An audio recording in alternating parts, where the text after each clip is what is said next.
What's going on, people? Welcome back to Curtis Shaw TV, back with another live stream, middle of the week pretty much, and looking forward to the game at the weekend as Arsenal go head-to-head with Leicester City. Another massive game, another important one, another difficult away game, but we are back, people, and big up to everyone for tuning in today. I had to put Nicolas Anelka on the background today. I saw a stat.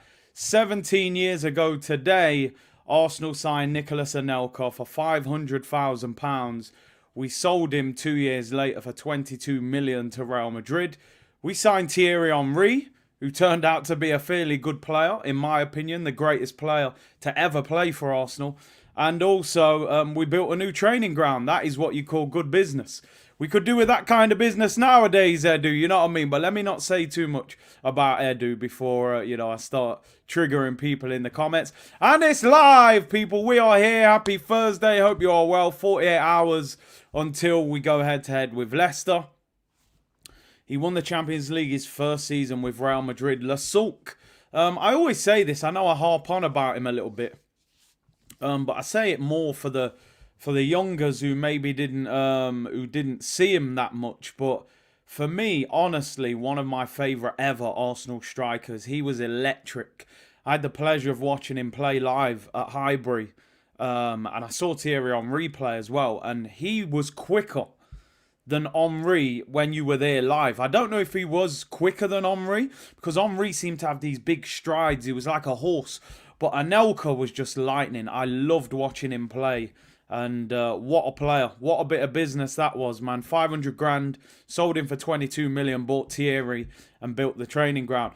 And big up Curtis said, C Unit, happy Thursday, everyone. Big up my brother, Fran, in the chat. FFTV, yes, what's happening? Just dropping the like.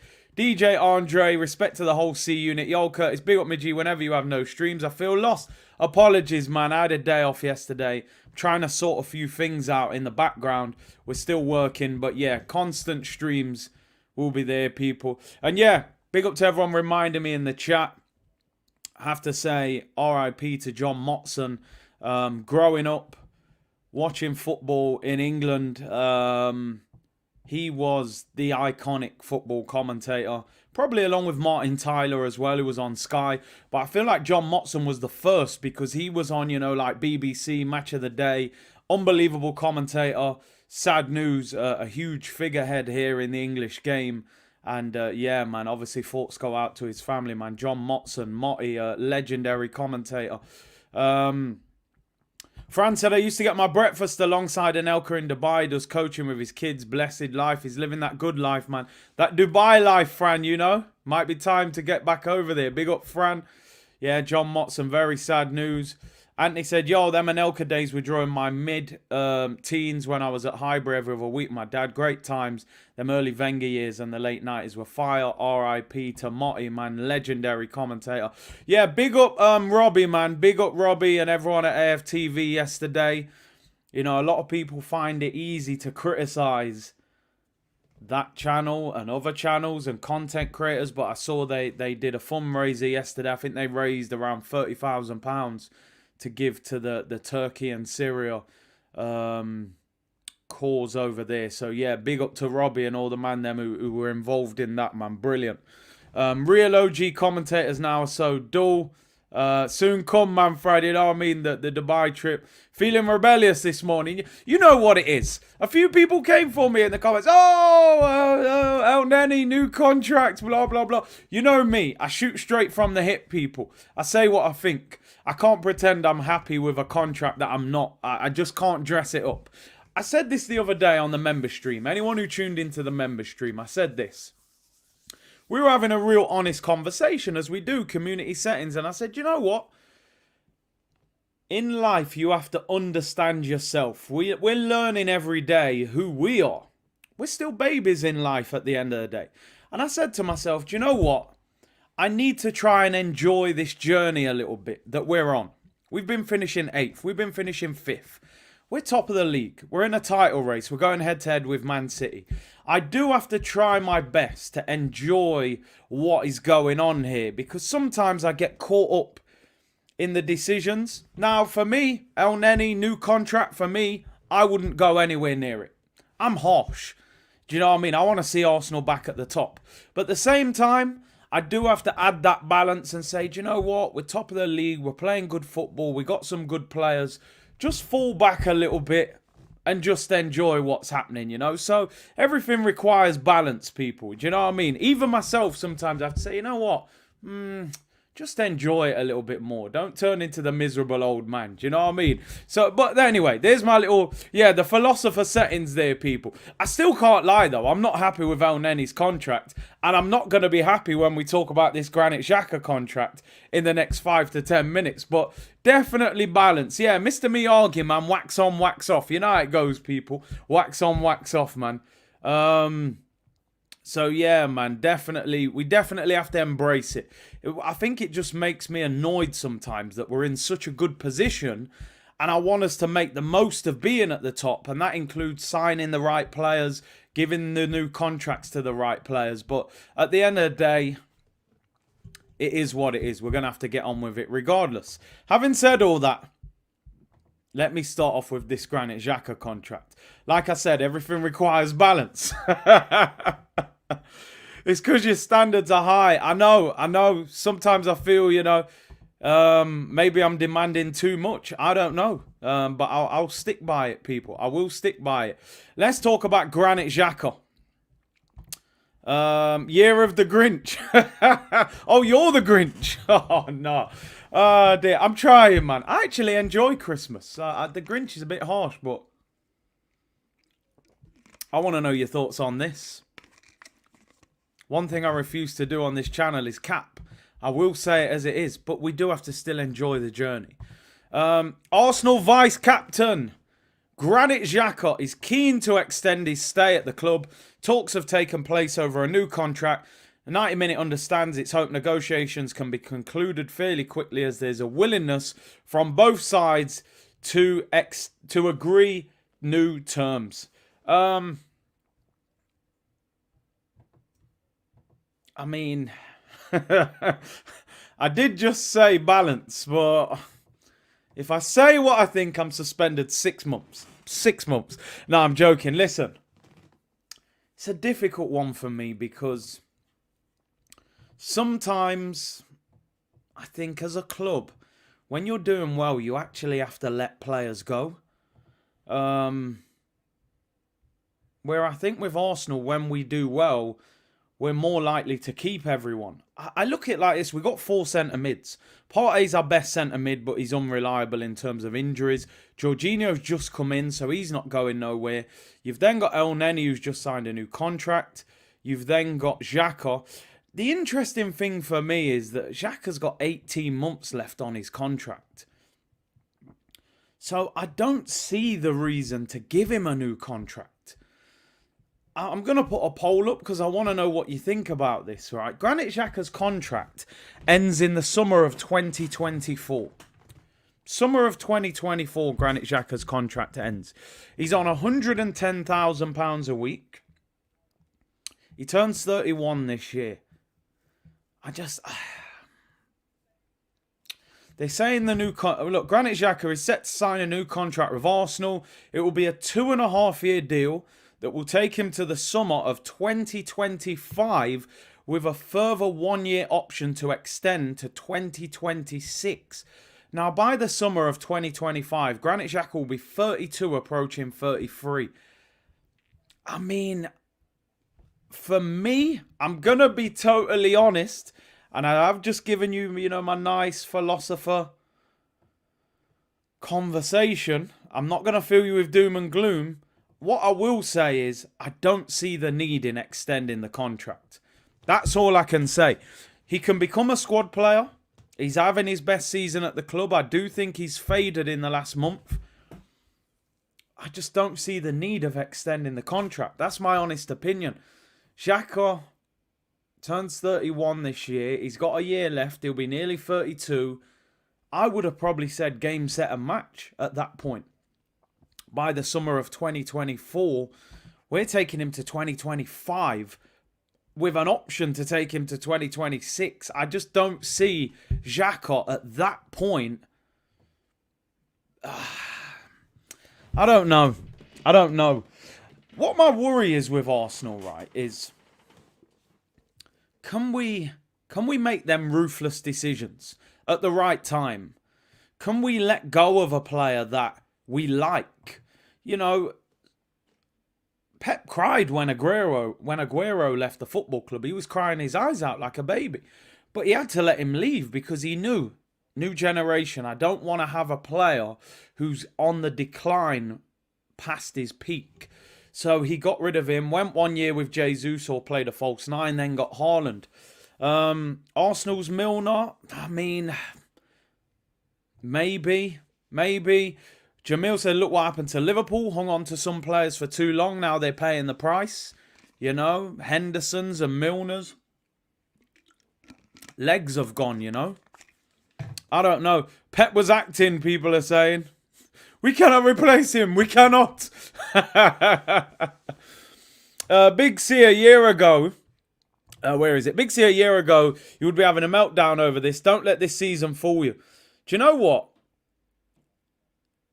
For me, Wasim, I'm not surprised by it. That's why I'm not having the meltdown. I had more of a meltdown with El Neni for two reasons. El Neni doesn't produce that much for Arsenal. Granit Xhaka has been instrumental in us getting to the top of the league this season in his partnership with Thomas Partey. So my meltdown isn't the same. However, for me, his contract ends next summer. I would have not given him a new deal. I think our midfield needs surgery this summer. We're going into the Champions League. You've seen the level over the last couple of days, people, with Real Madrid. Look what Real Madrid did to Liverpool. I know Liverpool are having a poor season in the Premier League. This is a team that 6 months ago was trying to win the quadruple. And look what Madrid's midfield did to them the other day. They tore Liverpool to bits after that first 20 minutes. You've got to upgrade at the right time, man. You know what I mean? You've got to get that new phone, people, with all the new, you know, the more megapixels on the camera and all that. This is like an iPhone 8 or 9, you know? I don't know, man. It's just not for me, people. I don't see the need to extend the contract. But I'm not going to have a meltdown because what's the point? It's happening, innit? Would you have given Xhaka a new deal?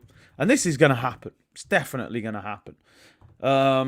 Maybe we're protecting his value, people. Maybe clubs are banging on the door, desperate to sign him. I don't know. I think we've squeezed everything we can get out of Xhaka. We've waited 5 or 6 years for him to become this player. And he's already fading a little bit because he's tired. Xhaka is a good one if they sign 2 dynamic centre mids. For me, there's no way we sign 2 midfielders this summer, in my opinion.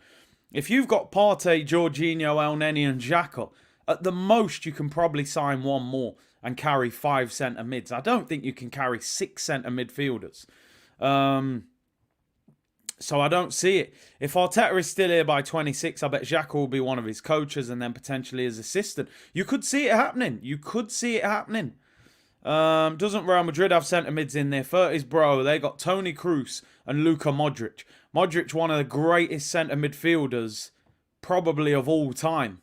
There's a big difference, you know, that not everybody is Luka Modric. Yeah, so we can't do that comparison. Let's not do that one. I understand, but we can't do that, you know. Let's not start comparing Granit to Luka Modric, you know. Them man are different. Arteta thinks Xhaka is Modric. He probably does. We're still running with a PS2 while the PS5 is out. Do you know what I mean? It's all mad buying chip games and that. It's all mad, people. We need the upgrade. PS5's out, man, and we're here with a Super Nintendo. Playing Mario Kart, even though that is a classic, by the way. In fact, I wouldn't even say he's as a Super Nintendo because they actually sell for quite a lot. He's probably like a GameCube. You know, one of the consoles that didn't really bang, a Dreamcast. Even though Dreamcast looked good on an Arsenal shirt, them consoles never really hit it off. You know, so I'd say that Xhaka was more of a GameCube. didn't really take off. You know what I mean? Yeah, chip games. I mean, I don't know if I can speak about it, but yeah, I was a regular, man. Every Friday, £2.50. Get yourself a brand new chip game, man. I had games galore, people. PS2 days. Or it might have even been PS1. I can't remember. GameCube settings, man. If you're old school, you know, people. Sega Saturn. Oh, that's a good one. That's another one that never really took off. But yeah, we need the upgrade, man. Does the poll have a hell no to it? Just keep hitting that no button, man. Keep hitting that no button. The fact we've still been performing with Xhaka constantly messing up attacks is insane. Imagine what happens if Xhaka gets heavily upgraded in the summer. The level that our midfield goes to, you know. Xhaka is not a PS2. PS2 is a game changer. It's true. You are negative. You will never be happy about Arsenal. I don't avoid these comments. I'm going to take a minute. I'm going to have a little sip and gather myself. I'm actually being quite gentle today. I don't even think this ain't even me running wild. You don't want to come back here when I really start having a meltdown. You'll be punching the walls, bro. Let me tell you. I'm just going to give you a little response to this. Granit Xhaka's been at the club. This is 7th season. We signed him instead of N'Golo Kante. If that's not enough to get over, you know, Kante goes on, wins the Prem, wins the Champions League, wins the World Cup, right? That's first of all. Second of all, we've waited about 5 years for Granit to kick into gear. He also told us to F off and threw the armband on the floor. And up until the beginning of last season, he had made more mistakes leading to goals in the Premier League than any midfielder in the Premier League. So forgive me if I'm not singing and dancing that we're giving him a new contract. I won't avoid these comments. I don't mind. We'll have the discussion. But don't come in and tell me you're never happy about Arsenal, bro. I want Arsenal to win the league. I don't want Arsenal to finish 4th. Do you know what I mean? He couldn't wait to go Roma. Let's not forget.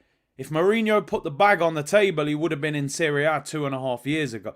Let's not pretend that. So I'll never be singing and dancing about Granit Xhaka. Have I forgiven him? Yeah, we move on from it. He's committed to the cause and he's played well this season. The last 4 weeks he's faded.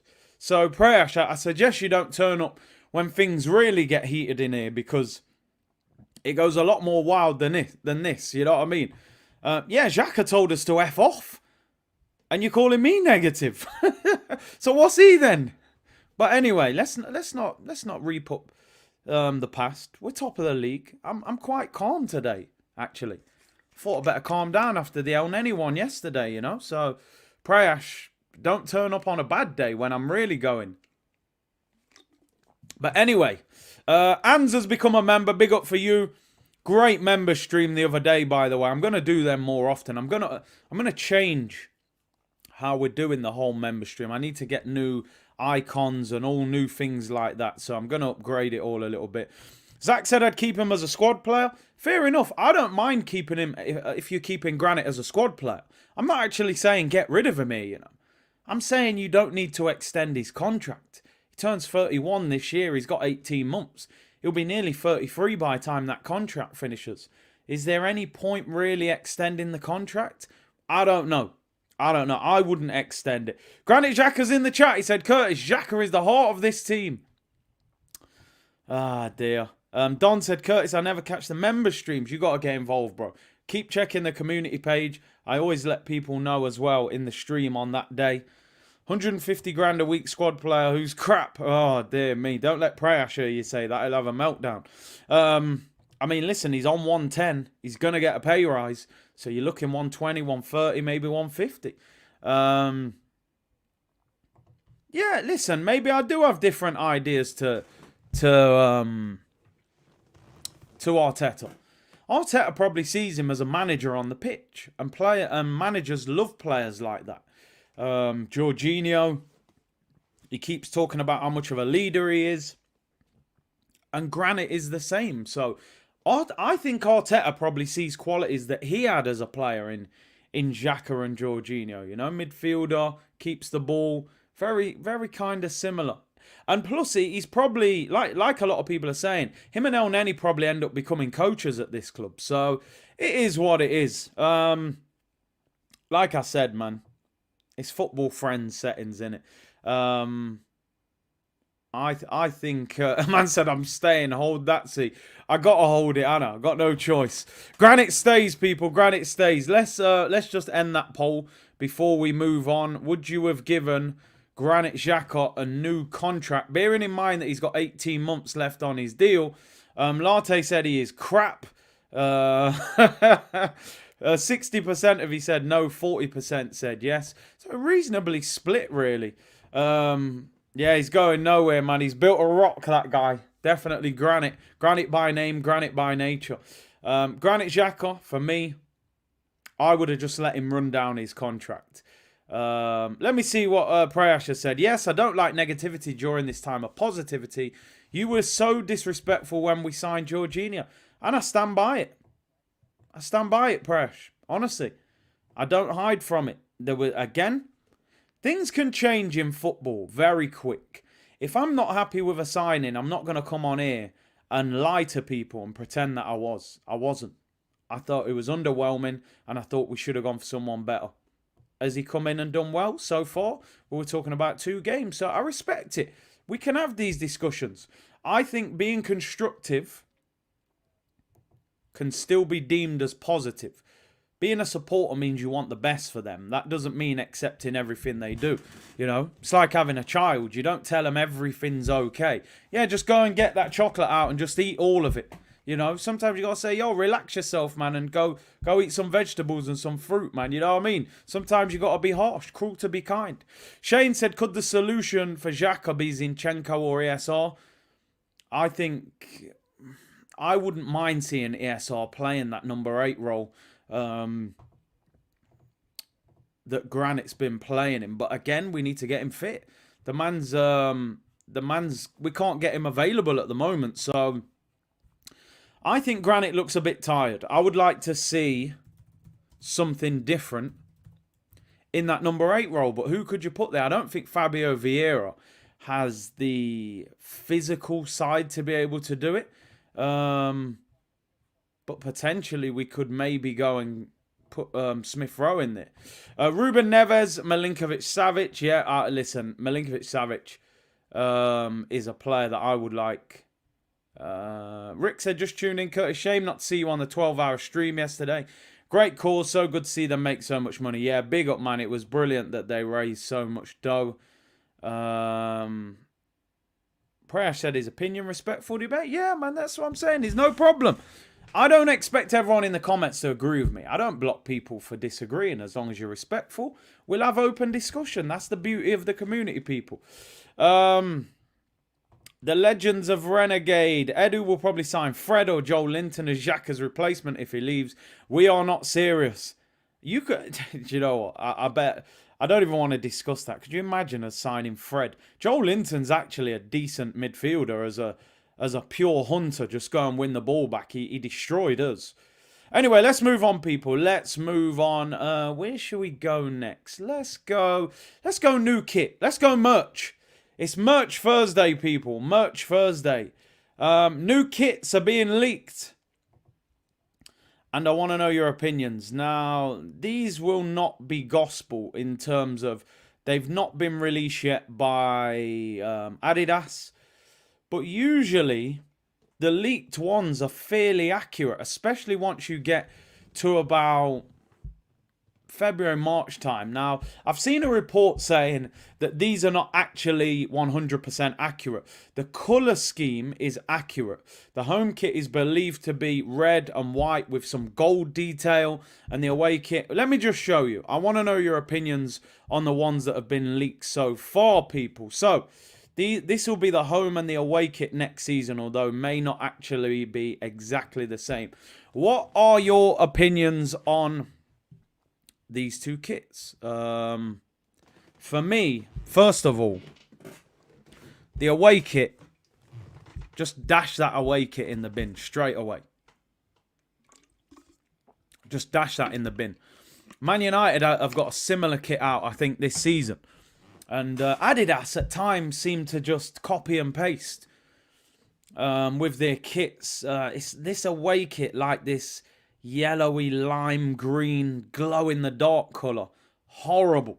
Absolute. You telling me we've waited 6 years to get in the Champions League, and you're gonna have us in that pea-stained kit at the Bernabeu? Now the home kit, I gotta be honest, I don't mind the home kit. I know the gold's a little bit. It's not a natural Arsenal colour, but you know, back in the Champions League, I like the collar as well. I didn't really like the collar this year with the button up and stuff. It was a bit old school. It was a classic. I prefer the round neck. I think it's a little bit more modern. With them Champions League badges on the arms on holiday in the summer, I don't mind the home kit. I don't mind the home kit. I can't lie. I know the gold's not really our thing, but I can work with it. I can work with the home kit. I definitely can. I don't actually mind the gold. Imagine if we win the league as well. We need to win. We need to win the league. Yeah, I think the stripes maybe should be red. Maybe have the writing in gold or something. Maybe the badge should be red. But I can get with that home kit. I can't lie. That home kit, if we win the league, even if we don't win the league, I'm copping that home kit. I'm letting people know from now. That home kit is getting copped with Champions League badges on the arm.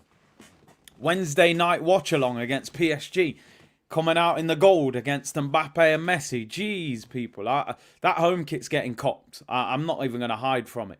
The away kit, keep that away kit far away from me. I tell you that. I'm not going anywhere near that. The interesting thing about Arsenal is we seem to go in a little cycle of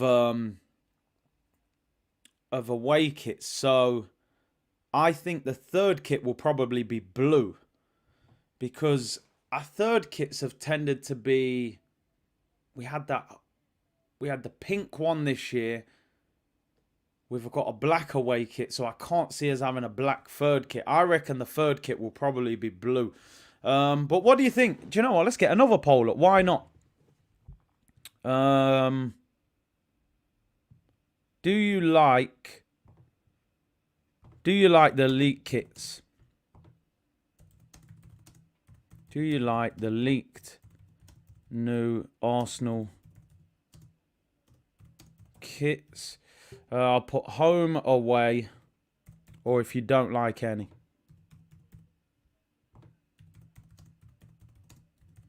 Any of them. I actually like the home kit. I got to be honest.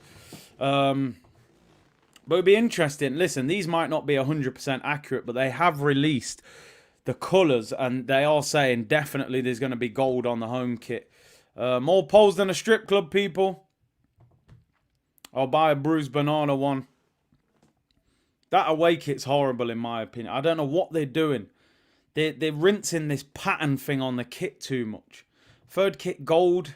Would they do a gold? Big C, you're getting all the kits. Now, if you notice, bro, you look throughout the seasons, there's always one or two that I don't buy. You look at this season, I never bought the pink.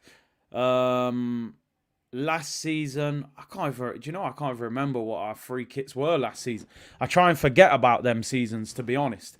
Another day, top of the league. Let's enjoy it. Looks underwhelming. We need a purple third kit, people are saying. What's that one? I remember playing PSG in the group stage. We had Sanchez. Cavani scored a header in the first minute. Kept missing City. Sanchez got the equaliser. I think, did he volley it into the ground? Away from home, I think. Away kit neck is a no-no. Yeah, I don't like nothing about that away kit. I've got to be honest. Looks like a copy and paste of the Man United one they've had, man. Don't like that at all. Home kit is better than last year. Away kit ain't like last year. Best ever. Yeah, I think the black kit this year was very, very popular. The more I look at the away kit, it gets uglier. What is the deal with the red and white blue neck? Doesn't make sense, does it? Listen, it might not look exactly the same. Maybe the odd little detail. Cognac said away kit low-key fire. Oh, away kit is whack. Home kit is fire. Home kit nice. Champion. Don't worry, we'll be in the Champions League with a 35-year-old Xhaka and a 36-year-old El Neni. You know, don't worry about it. Black kit this season is fire. People want purple. Red and gold, I think, is decent. So, yeah, we'll move on from that. Let's end the poll as well, people, while we're there.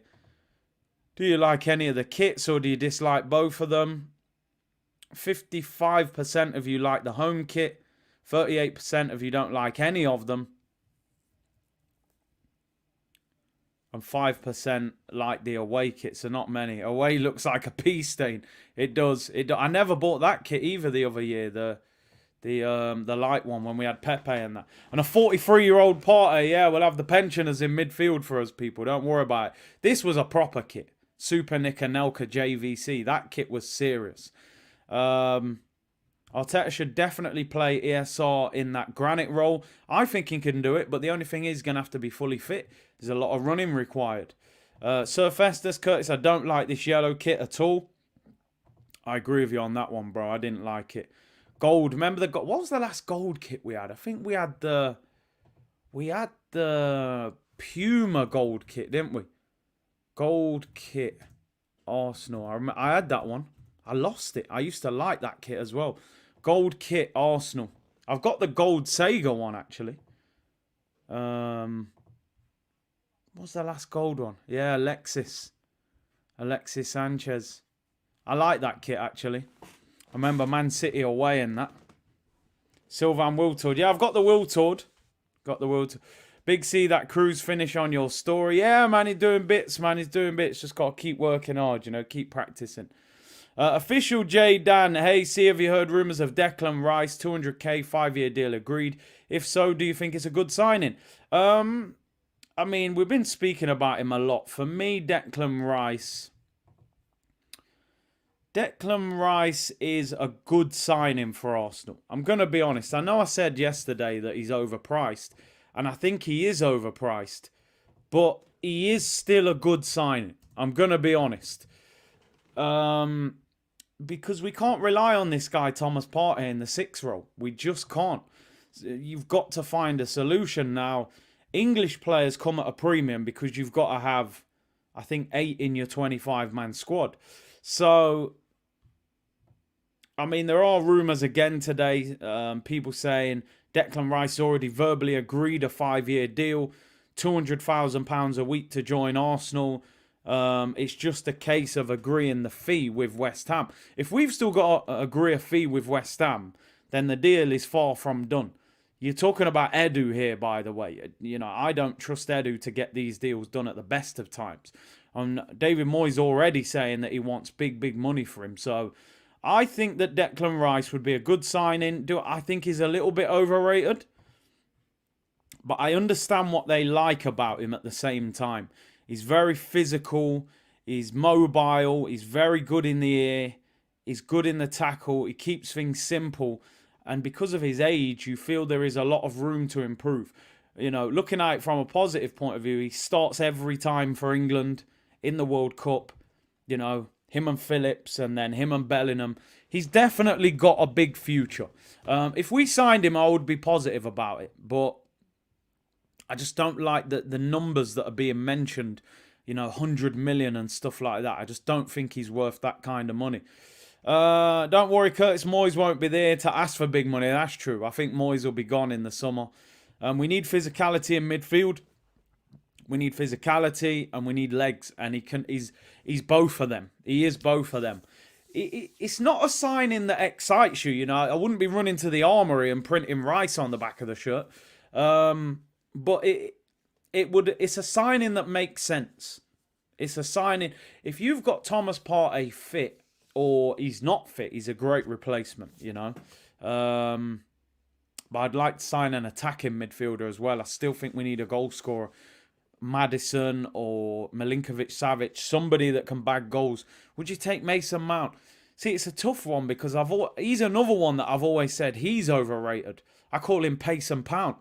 But he is actually a decent player, but I just wouldn't want him because I've slandered him so much. These rumours he's going to Liverpool, that would be interesting.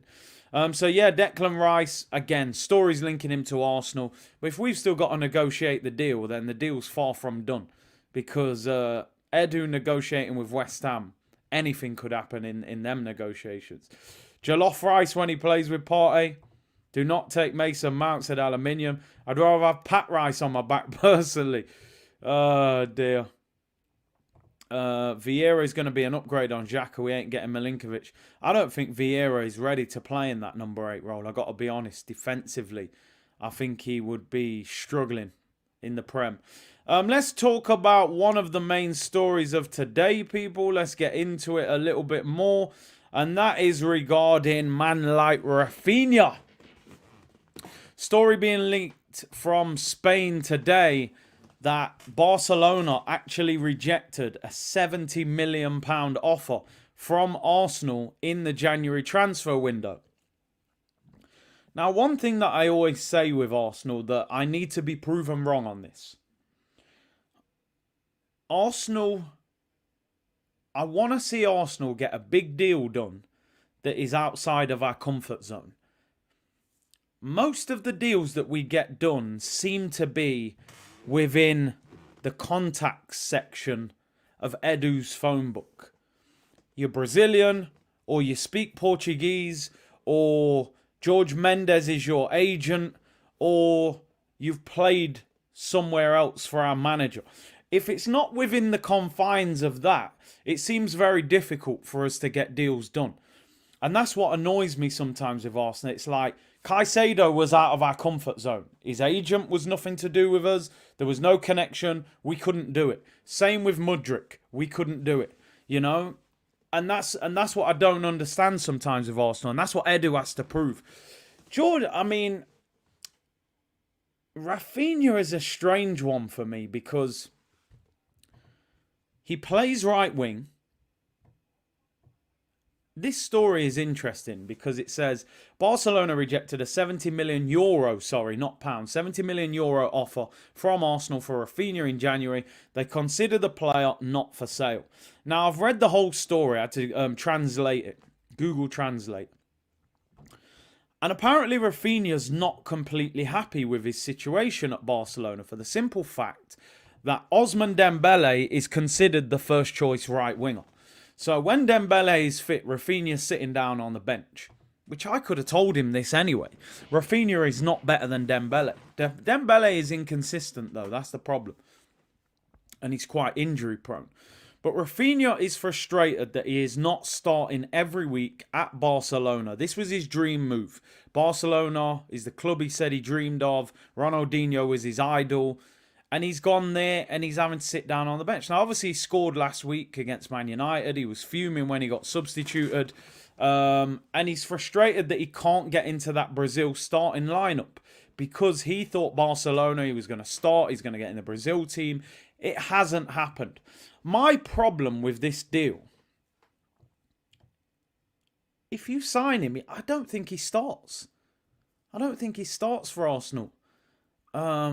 So why would he come to us? If he's in the similar, he's not going to start ahead of Saka. He wants to play right wing. He doesn't play ahead of Saka. Yeah, he's silky and he's Brazilian, he's tall, but he's not better than Saka in the Premier League, in my opinion.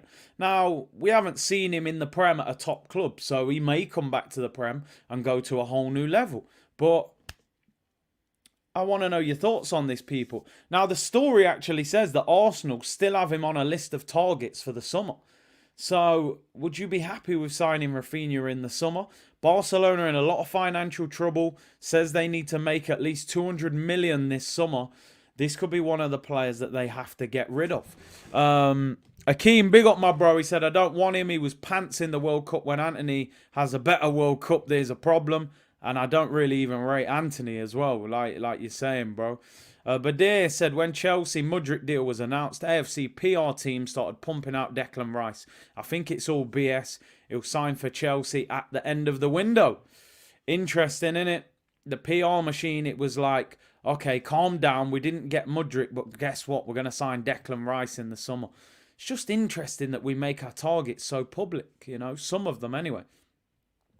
Anthony or Raphinha, who you taking? I'm taking Raphinha because I don't like Anthony. He annoyed me when he scored against us, but I don't really rate any of them. He started all the games for Brazil. I don't think he had a particularly good World Cup, though. I'm saying, yeah, he did start. Apologies, but I don't think he played well, and he's been in rotation for Barcelona. Just looking at his stats.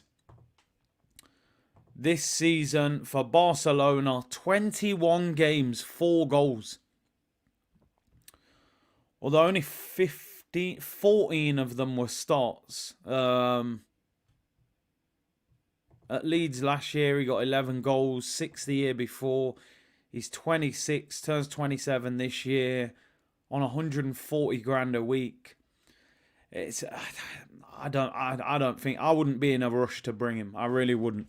I wouldn't be in a rush. They've rejected 70 million, so you're going to have to pay more. So 70, 80 million, you're talking about a record transfer fee for Raphinha. I think you can get better. I think the qualities he's got are not necessarily what we need. So I wouldn't be desperate. Did you have a members stream? Didn't see it yet. We had the members stream. Was it yesterday? I actually forget. No, it was the day before. Tuesday was the member stream. We'll have another one in 2 weeks.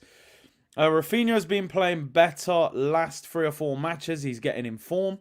11 in 35 for Leeds. I think after the Leeds time, we were kind of like, okay, we'll take him. Facts, I've said that for months. Rice will end up at Chelsea. You could see it. The only thing that gives me a little bit of hope, Kante seems to be signing a new deal. And a lot of the rumours were Kante will leave, Declan Rice will replace him. They've got Enzo, they've got Kovacic, they've got Kante. I suppose they haven't got that much after that with Jorginho going. So, yeah, you could still see him going there. That's the worry. In 2023, Raphinha has been very good. I mean, we're only in February, though. But he played all right last week against United, I thought. So, yeah, it's an interesting one with Raphinha. I think with the numbers being mentioned and the position that he plays, I'm just not sure that is a deal. If we signed him, I'd cap a little bit and say that it's a good signing. But Raphinha starts for Arsenal left wing if needs be. He's a top man, but he wants to play right wing. This is what people are saying. Barcelona have done that at times. They've put him on the left and played Dembele on the right, and he doesn't want to play there. So it's a difficult one. Anthony said if Bellingham doesn't cut in the Prem or Arteta doesn't rate him and Ivan Toney holds a ban, should be all over this Atlanta Rasmus Højlund. This kid is potentially the next big. They get Haaland, we get Højlund. It's typical Arsenal, isn't it? Like when we bought that Leo, what was it? What was his name? It was like Messi won it. I don't think his name was Messi or it was something like that. But you know it. We didn't buy Luis Suarez. We bought Dennis Suarez. You know how Arsenal do it. Raphinha is no better than Pepe. We should sign Ian Nacho. Jeez, I don't know about that one. Greetings from the grill. Big up Freedom. Raphinha, no way. Martinelli and Trossard on the left. They might play Pepe left wing next season. I don't think Pepe will kick another ball. Meso, that was it. Yeah, Meso. Instead of Messi, we got Meso. Instead of Luis Suarez, we got Dennis Suarez. Typical Arsenal. What's up, Curtis? Greetings from Vancouver. Who would you like to sign to give Saka competition? Do you know what? A winger that I would love to bring to Arsenal. I don't think it's going to happen, but I'd love Leroy Sané. Honestly. I know that ship might have sailed. He's been starting this season, so he's probably difficult to get out of there. I just think he's electric. He looks back to his best this season, if anyone's been watching him. There's other options. I mean, listen, Raphinha, if we got him, it's not a bad deal. He's a decent player, but I just think 70, 80, 90 million is what he's going to cost. I don't see the value in it. Gnabry signed a new deal. I just don't think that would... Yeah, I'd rather sign Elise than Raphinha. Honestly, I would. Just because he's the future. That man of the future, you know? Meso is generational. Bunsane get kudos from Ajax. Gnabry, I mean, I think he got a 5-year contract. I want Diaby. We could get Diaby. Let's move on anyway, people. Let's move on again. Let's continue with the transfer news. And let's talk about man like Kieran Tierney. Kieran Tierney, people. Could he be on his way out of the door at Arsenal? Now, I heard a few bits a couple of months ago from people that Tierney's agent has been not happy with the situation that is occurring at Arsenal. Now, Newcastle are interested in signing 25-year-old Kieran Tierney from Arsenal. The left-back has lost his first-team position to Zinchenko and is keen to secure more game time. One to watch for sure. Now, they've got Dan Burn at left-back, who the rumour is Dan Burn could potentially end up playing centre-back. I used to call him the Sloth, Andre the Giant, when Saka was ripping him apart. Burn's 6'5". He's made really to play at centre-back. Tierney would slot him perfectly there at left back. Let's look at the pros and cons. For him, Newcastle is very close to Scotland. He would be close to being back home, which I'm sure would suit him. Also, I'm sure he would start most weeks for them. It would be a fantastic signing for them. I've got to be honest. He's 25 years of age. And listen, defensively, you're still talking about a quality left back. For me, personally, I would say do everything you can to keep him. Honestly. I do not say this lightly. Left backs are very, very difficult to get top quality. Look around the world. There's a handful of quality left backs. And I'm sorry, I don't trust the club to replace this guy properly. He's top quality. The problem that we've got, he's probably too good to sit on the bench at Arsenal. And you've got to maybe play him a little bit more to keep him feeling part of it. At the moment, he feels like he's been isolated out of the squad. And there have been a lot of games where I've been like, bring him on at left back, move Zinchenko into midfield, and he doesn't come on. He's on 100 grand a week.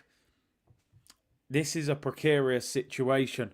40 to 50 million, I would be saying, at least. Jason said we'll probably get finessed and sell Tierney for 15 million. It's a sad one because he is injury prone. But when you've got Champions League football next season, I think you need him. I think you need to be able to rotate. His contract, when does his contract run out? He just doesn't seem to be getting enough football. That is the problem. And I think if Newcastle make a good offer for him, I think Tierney would want to go to Newcastle, especially if they're going to get European football, I'm sure. When does his contract finish? His contract runs out 2026. He's got 3 years left, 3.5 years left. Zinchenko is injury prone as well. That's a good point. Newcastle could be our contender. I mean, depending whether Newcastle get Champions League or not, you can't be strengthening a team like that too much. I would be sitting Kieran Tierney down this summer and saying, listen, 3 years left on your deal. We're in the Champions League. I'm going to need you next season. You're going to get game time. With the Premier League, the FA Cup, the Carabao Cup and the Champions League, he should still be getting over 20 starts next season, right? An average league season is what, 38 games? He's injured for usually 10 to 12 games anyway. He should still be able to get 22, 23 starts. You get 5 in the Carabao Cup. You get, 5 in the FA Cup. You would hope in the Champions League, you get 6 in the group stage. Get through there. There's your 20. 3 or 4 in the Prem. That's 20 odd starts. And that should be enough to keep him anyway. What do you think, people? What would you do with Kieran Tierney? I think if he gets 25 starts next season, he'd be happy to stay. I just don't think we're treating him like he's very important at the moment. And I think people still have to understand Zinchenko is not a great defender. What would you do with Tierney this summer? Would you keep him or cash in on him? Now, a lot of you are mentioning in the comments about man like Nuno Tavares, who's having a brilliant season. I don't think Nuno Tavares will play for Arsenal again. He's having a great time. They play free at the back. He plays left wing back. Doesn't have to defend much, and he's brilliant going forward for them. We will not play free at the back. So I don't see. I think Marseille will sign Tavares offers, which I think should be good business. Should get at least 20 million for him, considering he plays for them nearly every week. I don't like Arsenal selling Kieran Tierney. If that happens, I've got to be honest. Now, listen, the flip side of it, if Newcastle turn around and say, we'll give you £50 million for him, or £45 million for a player that we paid 25 for and has been injury prone, I think the club will cash in on him. The problem is you still got to replace him because Zinchenko's injury prone and Zinchenko is still not brilliant defensively. So it's a difficult one. I would do my very best to keep him. I would not want to sell Kieran Tierney. Gonarola, thank you for the super chat. Unless 60 million and we're bringing a capable replacement, someone real quality like Osimhen, Bellingham or Tony. He wants 60 million. 2.3k in the chat. Great numbers as always, man. Amazing support. Make sure you subscribe to the channel if you haven't already, people. Trying to get to 60k. It would be great if we could get there in the next week or so. And the Clips channel took a bit of a break this week. From Monday, we're back in business on there as well. Go and follow the Curtis Shaw Clips channel. I was getting some help from elsewhere. The guy who was doing it, he's unable to do it anymore. So we're just going to go raw and uncut on there. No thumbnails, no editing, just straight bang, shooting off the hip. So from Monday, I'm going to manage it full time as well. And we'll get the clips out. And I'm going to put a post on the community page if there's any old clips that you want me to recycle and bring back up, people. So, ideal backup strikers, least cheap but quality, Simeone, Iheanacho, Ferran Torres, Jonathan David and Ben Yedder. I watched Jonathan David the other day against PSG. He was okay. I'm still not fully convinced by him. 20 million is not enough for Tavares or Tierney. Nah, Tierney, you got to give us at least 40. If he was to go. Sell Tavares.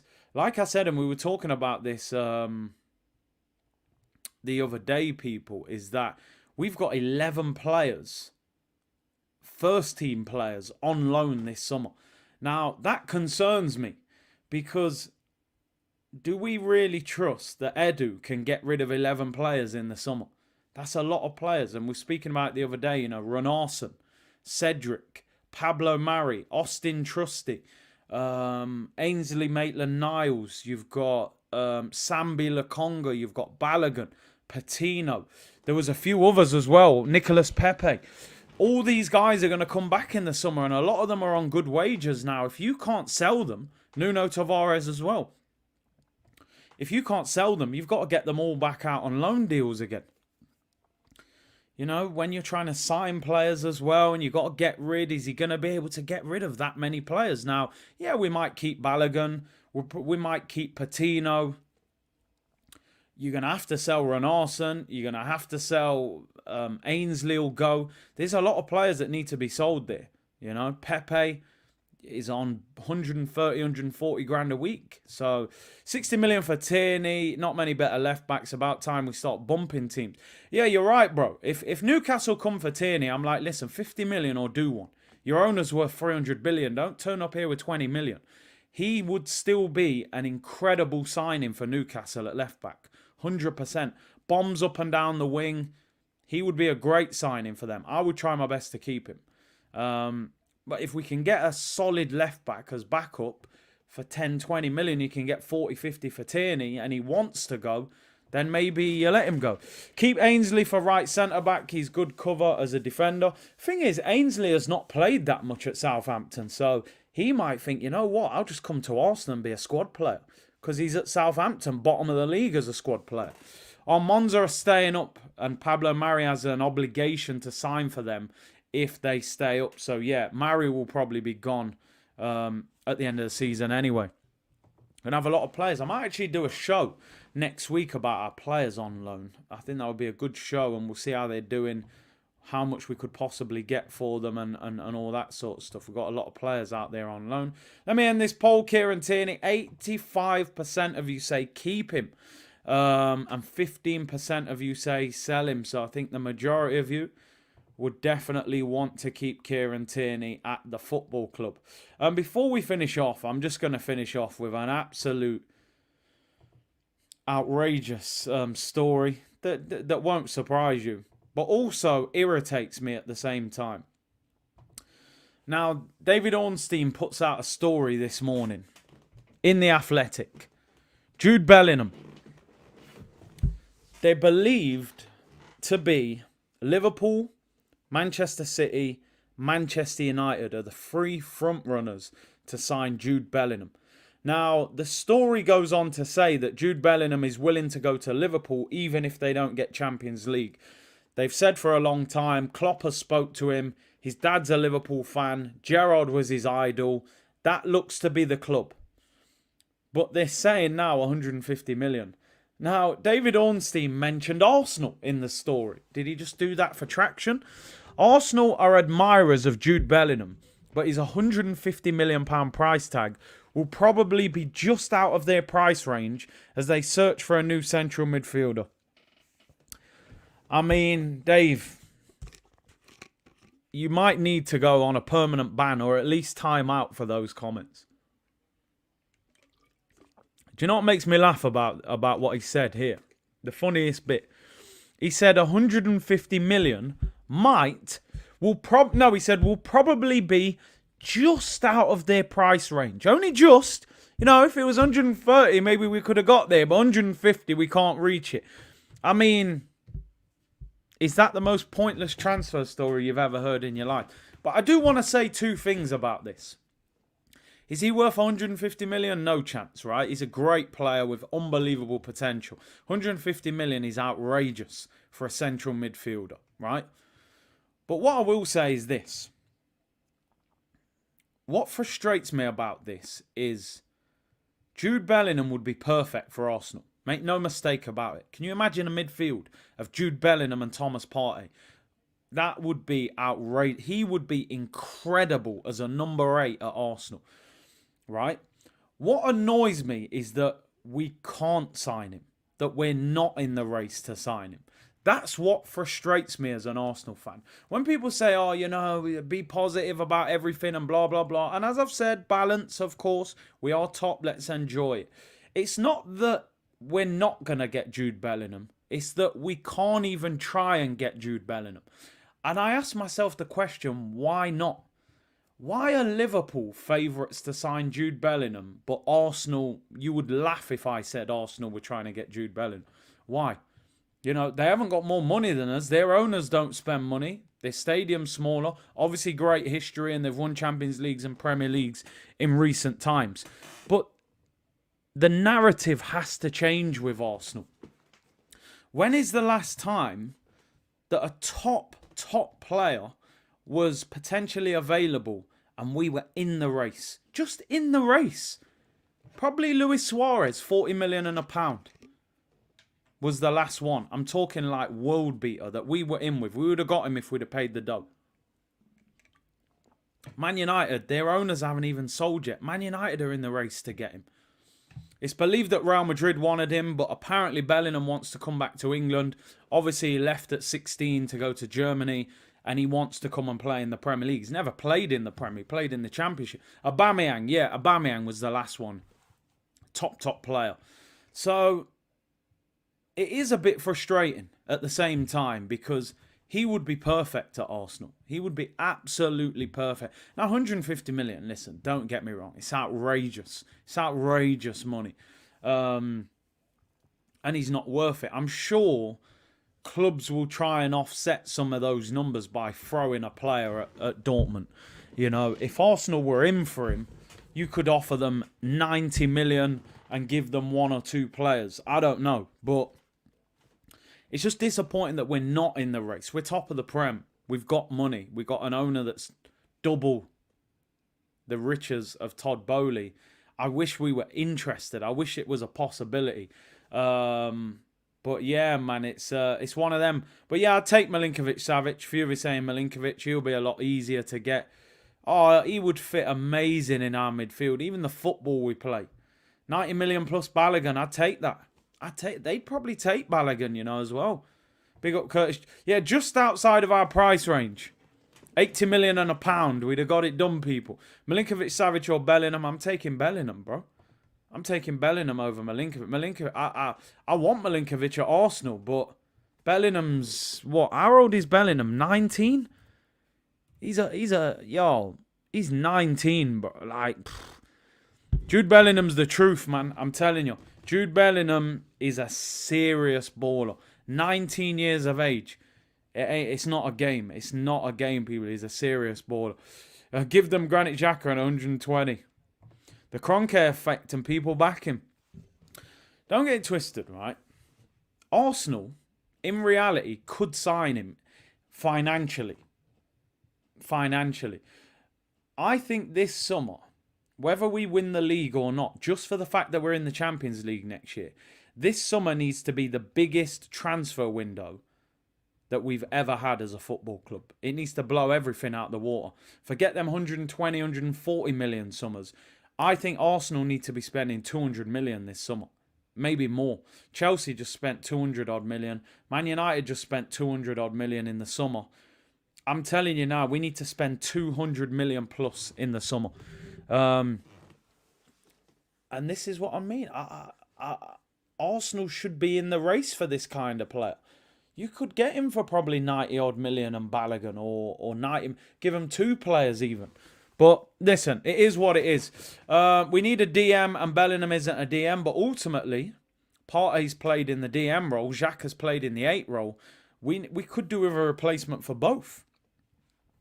But yeah, we'll probably end up with Declan Rice instead. We're talking Chiesa, Rice, Bellingham, and then, man, maybe Chiesa in the summer. When does FFP come into play for these insane price tags? That's probably another problem with Arsenal, you know, why we sometimes can't do these deals, because how you can balance these deals out is by the players that you've sold. The way Chelsea are getting through their FFP is because they've sold Tammy Abraham. They've sold... who else have they sold? They sold that guy to Palace, Mark Guy, or whatever his name is.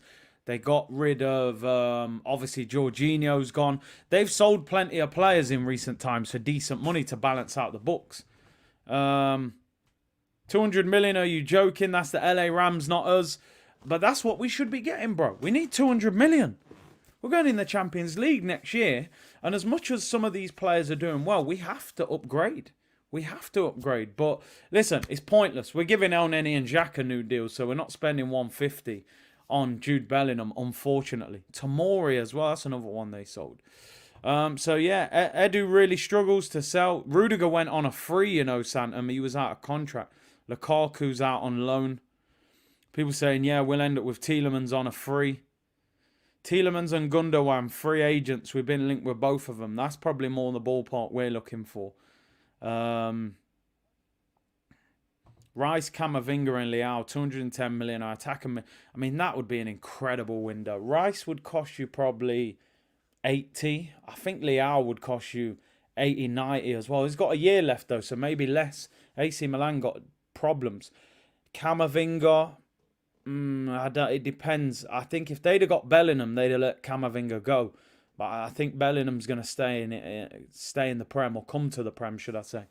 Lottery Love, ideal summer transfer without Chelsea in it out. Onana, DRB, and bring back Balogun. I do like that Onana. He is somebody I would definitely be looking at in the summer. He's a tank. He is an absolute tank. And I think you get him for like 50 mil. Big C, are you taking Chiesa or Leao, assuming both go for 85? I'd take Leao, because Chiesa's had the big knee injury and you just don't know how he would adjust to the Premier League. I think 2 years ago, Chiesa was... I think you get Chiesa for cheaper than 85 mil, because Juventus are in financial trouble, man. We know City will never sell as players again. No. Yeah, people, I am doing the Champions League and Europa League draw tomorrow. Watch along. I believe the Champions League draw is at 11 and the Europa League draws at 12. So we're going to do both of them. So I'll be on live for those two tomorrow. So 11 a.m. Champions League draw, and 12 p.m. it'll be the Europa League draw. Obviously, Arsenal will be back in the Europa League in the next round. We can't play against an English side. You're still not allowed to play against a team from your own country. So if Man United beat Barcelona, we can't play against them in the next round. I will probably do a watch along tonight, actually. I'll probably do a watch along. Barcelona against Man United. What time's that kickoff? It's not the early kickoff, is it? 8 o'clock. Yeah, I might do that one tonight. Rashford watch along. Why not? Europa League draw. Do you know what? Let's hope this is the last season in a long time that we do Europa League draws, man. No more Stockholm syndrome. Becoming friends with the kidnapper. In reality, it'll be Fresneda and Pulisic. That's probably the reality. I can't lie. That's probably the reality. People, big up for tuning in. Do you know what I was just thinking before we get out of here? As Arsenal fans, who do we actually want to win tonight? Because on one hand, I always want Man United to lose. But on the other hand, is Barcelona a more difficult game for Arsenal over 2 legs? Or is Man United a more difficult game if we were to get them? I suppose, listen, we're Barcelona FC tonight. Let's just say it as it is. We're Barca FC. I've got to be honest, my prediction, I think Man United are going to beat them. I think United will beat them. I hope they don't, but I think they will. We want Barca to win. Man United will be harder. United will be good for us. The funny thing with United, they're doing well, but I still don't think they're great. I think they're very much Bruno and Rashford. You look at even the Leicester game the other day. They used they had a lot of chances against them. I want Lewandowski at the carpet. We need to shut down Said. Yeah, Barcelona. Somebody just said there that I want Man United to have fixture congestion. I hear you on that. People, thank you very much for tuning in. Really appreciate it. Europa League draw and Champions League draw, 11 a.m. and 12 p.m. and all that good stuff. And Barca v Man United later on, people. Enjoy the rest of your Thursday. Nicholas Anelka background settings, man. What a kit that was, by the way. Enjoy the rest of your day, and we'll have press conference reaction in Europa League draw tomorrow, people. Bless.